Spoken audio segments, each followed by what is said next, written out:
ओएसएंट के अंदर जो हैकर्स हैं, चाहे वो डिफेंसिव हैं या ऑफेंसिव हैं, वो क्या इन्फॉर्मेशन रिट्रीव करने की कोशिश कर रहे होते हैं। तो वो इन्फॉर्मेशन मतलब कौन सी ऐसी इन्फॉर्मेशन रिट्रीव करने की कोशिश कर रहे होते हैं जो उनको हैकिंग में आगे यूजफुल होती है।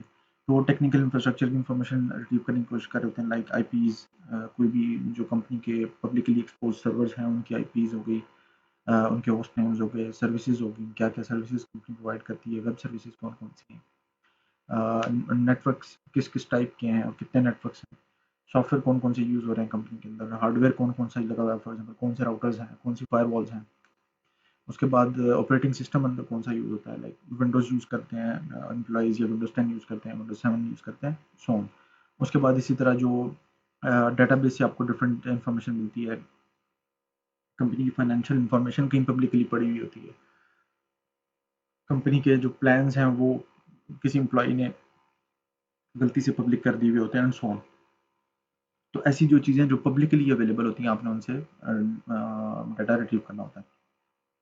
मेटा डाटा, मेटा डाटा का मतलब ये है कि ईमेल एड्रेसेस, एम्प्लॉइज़ को ढूंढना, एम्प्लॉइज़ के ईमेल एड्रेसेस क्या हैं, इनकी जॉब डिस्क्रिप्शन क्या है, इस बंदे की स्किल क्या है, इसकी एजुकेशन क्या है, इसका जॉब रोल क्या है, किन किन चीज़ों पर काम करता है ऑफिस के अंदर, इवन उसकी पर्सनल इन्फॉर्मेशन भी, क्योंकि ये अटैक में यूज़ होती है। लेकिन वो इन्फॉर्मेशन जो पब्लिकली अवेलेबल है, आपने किसी चीज़ को इंट्रूड नहीं करना, आपने किसी चीज़ को ऑफेंसिवली हैक नहीं करना, ओएसएंट का में आप इन्फॉर्मेशन ओपन, जो पब्लिकली अवेलेबल रिसोर्सेज होते हैं उनसे उठा देते हैं। अच्छा, अब हमारे पास इन्फॉर्मेशन आ गई, फॉर एग्जांपल हमने कुछ इन्फॉर्मेशन निकाली, अब हम इसको मिसयूज़ कैसे करते हैं। फॉर एग्जांपल ओएसएंट से हमें इन्फॉर्मेशन तो मिल गई, लेकिन अब ये इन्फॉर्मेशन मिसयूज़ कैसे होगी, या अटैकर जो है वो कैसे इसको मिसयूज़ करता है। तो उसके लिए जो आप चलें कि जो एंड गोल्स हैं ओएसएंट के, वो क्या होते हैं वो देखें। ओएसएंट के एंड गोल्स हैं, ओएसएंट के एंड गोल्स हैं जी, social engineering, denial of service attacks, means कि कोई भी ऐसी इन्फॉर्मेशन, अगर आपको आईपी की इन्फॉर्मेशन मिल गई, आप उसके ऊपर इतनी ज़्यादा रिक्वेस्ट भेजना शुरू कर दें कि वो डिनायल ऑफ सर्विस हो जाए। सोशल इंजीनियरिंग क्या है कि उसके अंदर आप जो कंपनी के, अगर किसी एम्प्लॉय की इन्फॉर्मेशन आपको मिली है और आप उस इन्फॉर्मेशन को मिस यूज़ करके उस एम्प्लॉय से कोई इन्फॉर्मेशन निकालने की कोशिश करते हैं, तो उसको हम सोशल इंजीनियरिंग कहते हैं। पासवर्ड अटैक कैसे हो सकते हैं कि जी आपको कंपनी के कुछ डिफरेंट कीवर्ड्स पता लग जाते हैं, कि फॉर एग्जांपल ऑर्गेनाइजेशन का नाम ये है, ऑर्गेनाइजेशन के डिपार्टमेंट्स का नाम ये है, तो आपको थोड़ा सा आइडिया हो जाता है कि अच्छा इस डिपार्टमेंट के लोगों ने ऑपरेशन एट 1 2 3 करके पासवर्ड रखा होगा, एंड सो ऑन। इसी तरह ये इसके ओएसएंट के ये टारगेट्स होते हैं कि फॉर एग्जांपल आप इस तरीके से इंफॉर्मेशन रिट्रीव कर रहे होते हैं कि वो आपको इन चीज़ों में हेल्प करें। ओएसएंट के जो टूल्स हैं वो कौन कौन से हैं, आपको मैंने पहले बताया कि कोई भी ऐसे टूल्स जो आपको पब्लिकली अवेलेबल इंफॉर्मेशन निकाल के दे रहे हो उनको आप कहते हैं ओएसएंट के टूल्स हैं, कि जो हैकिंग नहीं कर रहे होते एक्चुअल में, लेकिन जो पब्लिकली अवेलेबल इंफॉर्मेशन होती है वो आपको दे रहे होते हैं। उसमें आपके सर्च इंजन हैं, जिसमें गूगल, शोडान, सेंसिस, आर्काइव्स हैं, और डॉग पाइल है, फोफा है, इस तरह के काफ़ी सारे आपके पास सर्च इंजन हैं जो आपको कंपनी की किसी भी इंफॉर्मेशन को रिट्रीव करने में हेल्प आउट कर सकते हैं। उसके बाद डीएनएस या आईपी की इंफॉर्मेशन निकालने के लिए आपके पास डिफरेंट वेबसाइट्स हैं, जिस तरह डीएनएस वेबस्टर है, वायरस टोटल से आप निकाल सकते हैं, so on।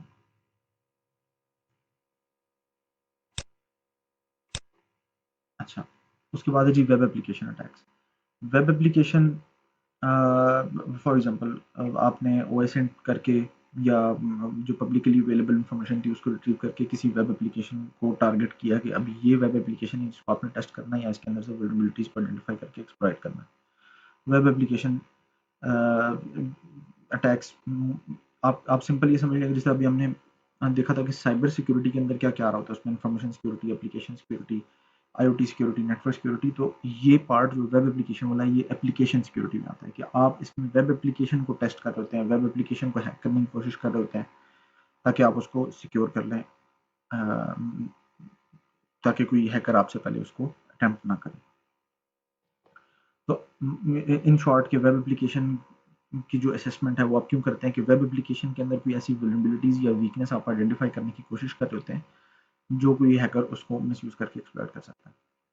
तो इसकी मेथोडोलॉजी क्या होती है कि सबसे पहले तो आपने इन्फॉर्मेशन गैदरिंग करनी है, सिंपल। इन्फॉर्मेशन गैदरिंग में आपके पास क्या आता है कि वेब एप्लीकेशन किस प्रोग्रामिंग लैंग्वेज में बनी हुई है, किस फ्रेमवर्क पे बनी हुई है, वेब सर्वर कौन सा यूज़ हो रहा है, डेटाबेस बैकएंड पे कौन सा है, सर्वर का ऑपरेटिंग सिस्टम कौन सा है। तो ये चीज़ें आपको वेब एप्लीकेशन की कुछ थोड़ी सी आप छानबीन करेंगे तो आपको पता चल जाएगा। उसके बाद यूआरएल्स को आप इंस्पेक्ट करते हैं कि जो ऊपर यूआरएल्स आ रहे हैं एड्रेस बार में वो किस तरह के हैं। तो फॉर एग्जांपल अगर डॉट पीएचपी आ रहा है उनके अंदर तो आपको पता लग जाता है कि अच्छा ये पीएचपी के ऊपर बनी हुई है। डॉट एएसपी एक से तो आपको पता चल जाता है ये एएसपी की बनी हुई एप्लीकेशन है। डॉट जीएसपी आता है तो आपको पता चल जाता है अच्छा यार ये जावा के फ्रेमवर्क में बनी हुई एप्लीकेशन है। उसके बाद आप पेज के कंटेंट को देखते हैं, मीन्स कि ये उसकी मेथडोलॉजी मैं आपको बता रहा हूँ कि वेब एप्लीकेशन की मेथडोलॉजी क्या है, उसके अंदर आप मेन क्या क्या चीज़ें फोकस कर रहे होते हैं। ऐसा नहीं होता कि बस आपने एप्लीकेशन खोली और आपने अटैक स्टार्ट कर दिया। सबसे पहले आपको कोई इन्फॉर्मेशन होगी तो फिर आप उसके ऊपर अटैक्स परफॉर्म करेंगे। अच्छा, डिफरेंट टूल्स हैं, टूल्स के नाम आप एक दफ़ा देख लें कि फॉर एग्जांपल डेट बस्टर है, इसका क्या पर्पस है, कि डायरेक्टरी बस्टर क्या करता है। डायरेक्टरी बस्टर जो हिडन डायरेक्टरीज होती हैं वेब एप्लीकेशंस की वो फाइंड करने की कोशिश करता है।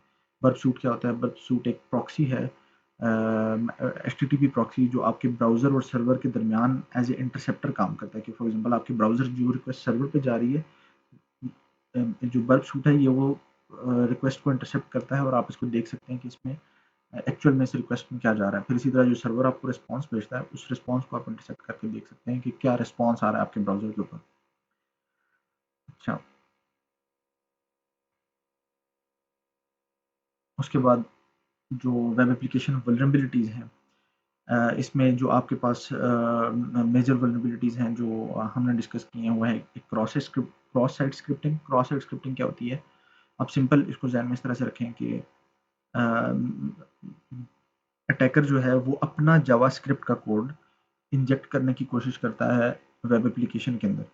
तो वेब एप्लीकेशन वैसे तो क्या होता है कि जो डेवलपर ने कोड लिखा हुआ है जावास्क्रिप्ट का वेब एप्लीकेशन वो चलाती है, लेकिन अटैकर अगर ऐसी अटेम्प्ट करे कि वो अपना बताया हुआ या अपना इंसर्ट किया हुआ कोड उस एप्लीकेशन के ऊपर एग्जीक्यूट करने में कामयाब हो जाता है तो उस वल्नरेबिलिटी को हम कहते हैं क्रॉस साइट स्क्रिप्टिंग। उसके बाद है जी आपके पास जो मेजर वल्नरेबिलिटी है वो है सीक्वल इंजेक्शन। सीक्वल इंजेक्शन क्या होता है कि जिस तरह क्रॉस साइट स्क्रिप्टिंग के अंदर आपने देखा कि अटैकर अपना जावास्क्रिप्ट का कोड एग्जीक्यूट करने की कोशिश करता है वेब एप्लीकेशन के ऊपर, तो उसको हम कहते हैं ये क्रॉस साइट स्क्रिप्टिंग है। लेकिन अगर अटैकर कोई ऐसी अटेम्प्ट करे कि वो डेटाबेस की क्यूरी जो बैकएंड पे डेवलपर ने लिखी हुई है उसको मॉडिफाई करे या उसको टेम्पर करे या उसको चेंज करे, तो उसको हम कहते हैं ये सीक्वल इंजेक्शन। सीक्वल इंजेक्शन क्या है, आप सिंपल ये ध्यान में रखें कि अटैकर सीक्वल की क्यूरी इंजेक्ट करता है एप्लीकेशन के अंदर। एक तो वो क्यूरी है जो डेवलपर ने लिखी हुई है, for example select static from users where user name is equal to this and password equal to this. लेकिन इसके अलावा अटैकर अपनी एक सीक्वल की क्यूरी बनाता है और वो इंजेक्ट करता है अगर उस वेब एप्लीकेशन के अंदर, तो उसको आप कहते हैं कि ये सीक्वल इंजेक्शन अटैक है। वो सीक्वल की क्यूरी इंजेक्ट कर रहा है उस एप्लीकेशन के अंदर।